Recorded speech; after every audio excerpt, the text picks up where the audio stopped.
বাংলাদেশ থেকে স্বৈরাচারী আওয়ামী লীগ সরকারকে আমরা পালিয়ে যেতে বাধ্য করেছি। নতুন বাংলাদেশের গণতন্ত্র ফিরে আসুক, এখানে একটি সুষ্ঠু নিরপেক্ষ নির্বাচনের মাধ্যমে বাংলাদেশের মানুষের 18 কোটি মানুষের মধ্যে 12 কোটি ভোটার তারা যাকে খুশি তাকে যেন ভোট দিতে পারে। আমরা চাই যে বাংলাদেশ, নতুন যে বাংলাদেশ, যে ছাত্র জনতা তাদের জীবনের রক্তের বিনিময়ে সৃষ্টি করেছে, সেই নতুন বাংলাদেশের গণতন্ত্র ফিরে আসুক।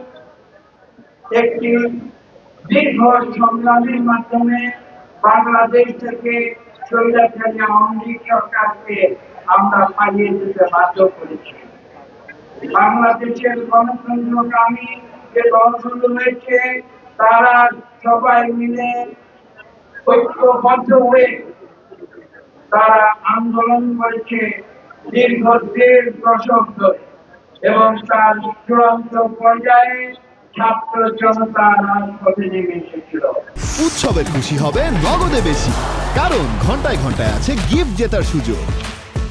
যে আমি বিশ্বাস করি সারা বিশ্বে বাংলাদেশ হচ্ছে এমন একটি অনন্য উদাহরণ, যেখানে সকল ধর্ম জাতি নির্বিশেষে মানুষ পাশাপাশি একে অপরের সঙ্গে বসবাস করে এবং সুখে শান্তিতে তারা দিন কাটায়।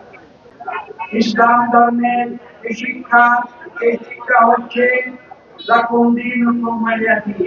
যার যার ধর্ম সে পালন করবে, এবং আমরা ধৈর্য এবং সংযমের সহ আমরা একে অপরকে পাশাপাশি নিয়ে আমরা এই পৃথিবীতে আমরা অবস্থান করব।